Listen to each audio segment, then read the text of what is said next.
Heyo, this is the second part of what I'm recording in advance. So this is one for the House of Representative targets. Recording this on the 27th of September. Should be released next week because I can't really record next week. So 203 the Republicans, 188 Democrats, 44 seats up. So let's see. In order for the Democrats to get a majority, they need to win about 3/4 of these. For the Republicans, they just need to win 15. That's about it. So, let's go through them all. Texas, we have one. I should do this in the target, so basically I'm just going to fill this in what I think it's going to be. I'm going to mark them as deep red, which indicates seats that are being held by the party. So it isn't what the margin I think is going to be, it's just who holds the seat. So don't panic. Just gonna fill that in real quick. And it's just for you so you know what the targets ought to be. So that's it. That's one. And that's a Republican seat.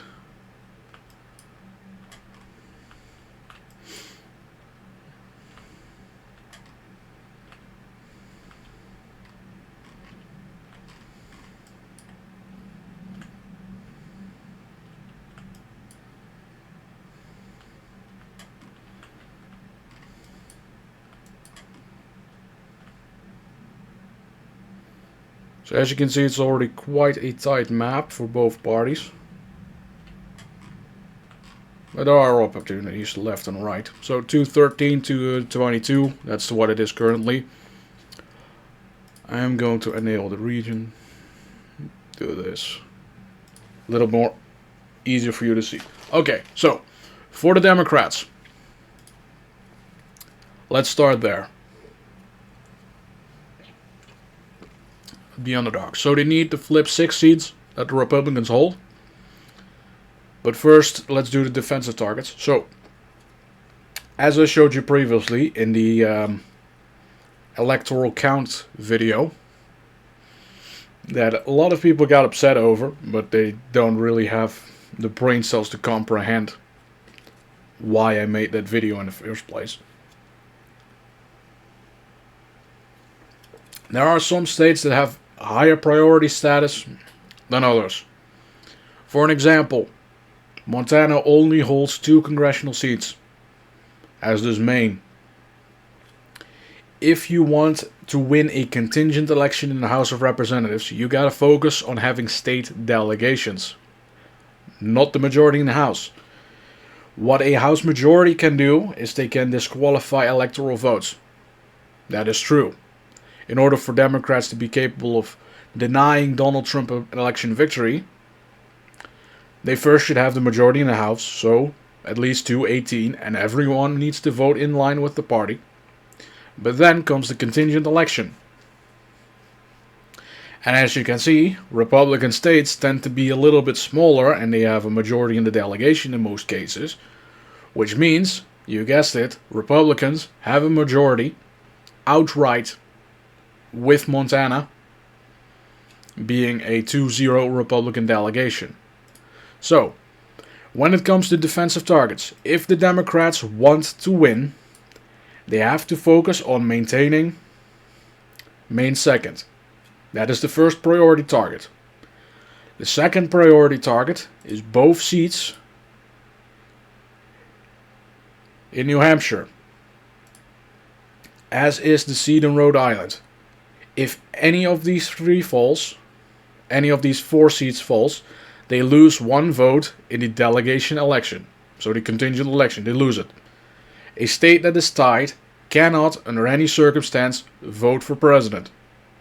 Which is a problem because here we have Minnesota, who has a 4-4 delegation. Which means in a contingent election, the state of Minnesota does not get the vote. As a result, the first offensive target is Minnesota's 1st district for the Democrats. and the defensive would be made of Minnesota second. They need a 5-3 in order to take Minnesota and put it in their column, which is a requirement for them in order to effectively try to prevent Trump from getting the White House. Now, that is the first offensive target. Now, another target here would be Alaska at large. I don't think it's going to happen because the Republicans only have one candidate on the ballot, and as a result, every Republican is just going to vote for Nick Bajich, and that's it. Democrats have a split ballot, so the only way that Peltola hangs on is if people just blindly vote for the incumbent. Now, we're talking about a lot of boomers here, and they're just going to fill in Republican, and they don't really care. Another thing is that ranked choice voting is going to be repealed in Alaska come November. So this is literally the last chance that Peltola has to win an election once again. Another three defensive targets would be the entirety of the state of Nevada, for a very simple reason. If one of the three falls, Nevada's delegation is tied, and as a result, Nevada cannot cast a ballot for the contingent election. That's important. Another defensive target, Colorado's 8th district. So we have 10 defensive targets, offensive targets. We need to still find a few of those. Oh, we can find a few, but let's just keep going, shall we? More defensive targets. At the moment, Oregon is 4-2 Democrat, which means if one of the two falls, that is a tied delegation, and there's no more Democrat majority. That's one fewer vote in Democrat delegations. So, again, very important one. Another defensive target is Washington's 3rd. If you want to maintain a majority, you got to win that seat.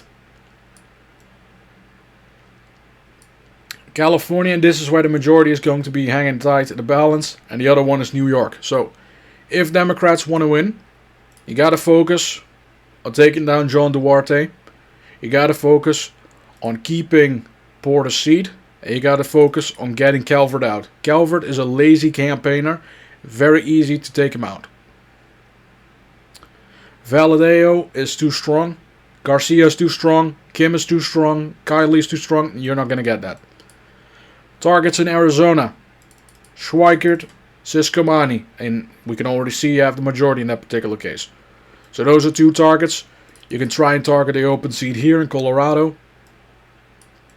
When it comes to defensive targets, Gabe Vasquez, you need him to hang on. Last time around he won by 100 votes, so you can kind of keep pushing to keep him in. Another defensive target would be Gonzalez. Maybe you can try and see if for some magic if you can try and knock off De La Cruz. Florida, you're done. That's not going to get anything here. Maybe you can focus this particular side. If you can knock 2 off in Iowa, I don't think that's going to happen, but you definitely can take Zach Nunn out. Same thing goes with Nebraska. That would be a target. Don't bother with Tennessee. Don't bother with Missouri. Don't bother with South Carolina. So we already have this.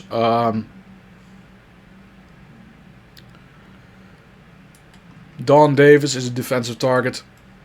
We're already at 26 targets. Jesus Christ, that's a lot. Here's another few things that are quite important. So we're talking about getting the delegation count up. I'm going to do this really quick. Just going to pick up the new map. Just a simple delegation map. So we have this. I'm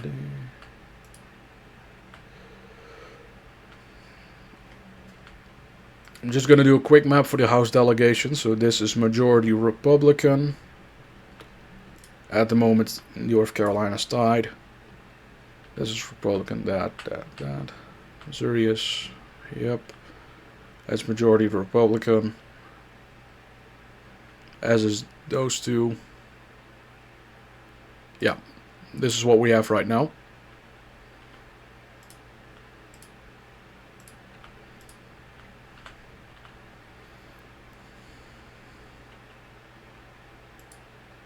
This is what the House delegations look like at the moment. So in order to win, you need to have a majority of this. So you need to get Minnesota to vote alongside you. Next time around, North Carolina is going to be in the Republican column, so they already have 27. So you need to get Minnesota in. But then you also need to find 2 more states, at least, hopefully 3, to flip delegations. So you can try that by taking out Montana. That's already 1. You can try and see if you can flip Arizona. Nebraska has no chance of flipping at the moment.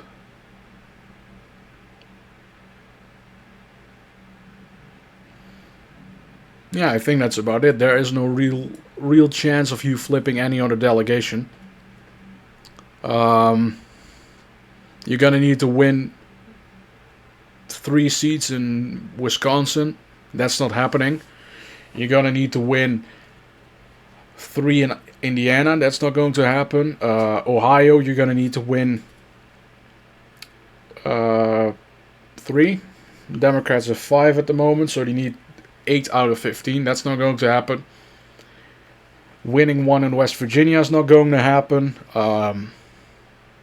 Winning an additional 1 in Louisiana is not going to happen. So this is a real big problem for the Democratic Party because there's not really a chance of them winning in the delegation game. So that is a real problem for the Democratic Party. As you can see with the Republicans at the moment, it's like this. Republicans, they can try to flip or neutralize any other delegation, so they can try and see if they can get Alaska back. They can try and see if they can flip just 1 seat in Michigan, 1 in Pennsylvania, maybe 1 in Virginia, and there you go, the delegation's already really expanding. Maybe you can try and flip 1 in Colorado, which makes it a neutral delegation. Maybe the same thing in Nevada. Maybe you can try something really funny in Oregon and get a 3rd seat there. So that's really what the plan is going to be for the Republican Party. Or if you flip Maine, that's already taking 1 of the ballot. If you have this, that's already a real nice way to have a majority, because you're not only are you taking away 2 states from the Democrats, but you're also neutralizing an additional delegation. So that's really good for the Republican Party, but that's something we skip out on. So there's nothing really in the South to focus on, except if you want sheer numbers. Defensive targets, both seats in Virginia. If one of them flips, delegation flips to the Republican Party, so you don't want that. Same goes for the 2 here. If one of them go, you have a Republican majority. 1, 2, 3, 4, 5, and 6 out of 13. So if one of these 2 flips, you have a Republican majority. Same thing goes here. So you have 5, 6, 7, 8, 9 out of 17. So if one of them flips, delegation flips to the Republican Party. So you need to focus on those 2 seats. Defensive targets, well, if you don't have Josh Riley, you're not going to have a majority. Same thing with Tom Suozzi. Targets, you can target Williams, you can target Molinaro, you can target Lawler, you can target Despacito, maybe target Keene and Kiggins, and that would be a relatively comfortable majority. But one target that you don't forget is Ryan Zinke in Montana. So for Democrats, there's about 16 offensive targets, 25 defensive ones, and that is also trying to get the delegation count necessary in order for you to win a contingent election. Now we're going to revert back to the situation on what it's supposed to be. Of course, hang on. 230. So the Oregon seat is also a target because that's relatively close. Let's revert to the Republicans and have their preferred map.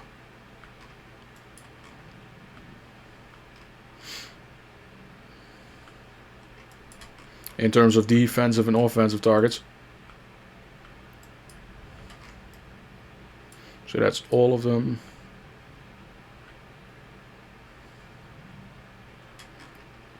Needless to say, the argument is going to be exactly in the reverse of what I did currently. So it's about taking away delegations, it's about flipping delegations, it's about maintaining them. So, defensive target number 1, Zach Nunn. Pretty easy. Same thing with Don Bacon, same thing with Ryan Zinke. If Zinke falls, you fail to get the 26 delegations necessary. Bacon, he is a real bad Republican, but if he loses, then you probably don't have a House majority anyway, so it's kind of important to keep him around. Another important one to keep would be Southern Texas. Focus on that. Defensive Schweikert, Siscomani is an important one. Molinaro and Lawler are important. Williams, he's kind of in a 2 Democrat district to begin with, so there's not really a chance of him winning. Tom Keene, you can kind of focus on keeping around. Jen Kiggins. Defensive targets, I think it's Chavez de Raymer in the 5th. That's an important one to keep around. Focus on Calvert, focus on Garcia, focus on Valadeo. So you got about 15 defensive targets. Maybe you can focus on Colorado as well. So that's for the Republicans. Offensive targets, there are quite a few to focus on. For the Republicans, Joe Kent in the 3rd, in Washington's 3rd. It is a Trump plus 4 district, so if Trump is really doing really well, you can kind of drag him over the line. So that's kind of what I expect. In California, you can kind of focus on the 47th. Maybe you can have some magic happening there. Alaska is definitely a target for the Republicans. New Mexico's 3rd is a target. One of the seats in Nevada, and it kind of depends on which counties you think you're going to do well in. So this entire part from this line and then down here, that's Clark. So Las Vegas is split in 3 parts. Trump is doing really well in Clark for some reason. So there is a chance that you can flip all 3 of them. But it's really dependent on what the actual performance is. So for now, I'm just going to say focus on all 3 of them because, well, there's a great chance that you pull it off with one of them. Another target would be Colorado's 8th. I don't think it's going to happen, but if it were, you would take Colorado off the Democrat delegations, which is an important thing to do. Same thing with Nevada. It isn't really about getting the House majority with those 2 states, but it's about taking delegations away from the Democrats. Defensive target, Minnesota, for the same reason, keeping a delegation off the table. Florida, you don't need to defend anything. Those are all basically safe seats at this point. You can try to get the 34th to flip in Texas. That's one of the more likely ones in the state to flip. In the case of the South, you don't really have anything else. Maybe you could try some magic in North Carolina's 1st. Illinois, don't even bother. Indiana, don't bother. Ohio, you can kind of see if there's some magic happening. Captures district, for an example, is R plus 4. So maybe with a bit of luck, you can drag the Republican over the line. The other 2 districts, however, that's far too safe for the Democrats. The 2 empty seats in Michigan, focus on them. Focus on Cartwright and Susan Wild, get one of them out. Because in those particular cases, if one of them flips of those seats, then the delegation flips. So for Michigan's 7th and Michigan's 8th, if one of them flips Republican, the delegation flips. And the same thing goes for Pennsylvania, 7th and 8th. Another defensive target, Esposito, of course. And for that same reason, I think that Maine 2nd is a target. And New Hampshire. But I don't think New Hampshire is going to happen for the Republican Party. So you can kind of try, but it's a bit of a waste of money. So I would say take that off the list because you already have quite a few seats to fight for. So for the Republicans, 18 defensive targets, 16 offensive ones. And with this, you would not only neutralize Maine's delegation, you would flip Michigan and Pennsylvania into their delegation. you would try and flip or try and neutralize Colorado. Same thing with Nevada. Try and flip Alaska, that would also be a good one.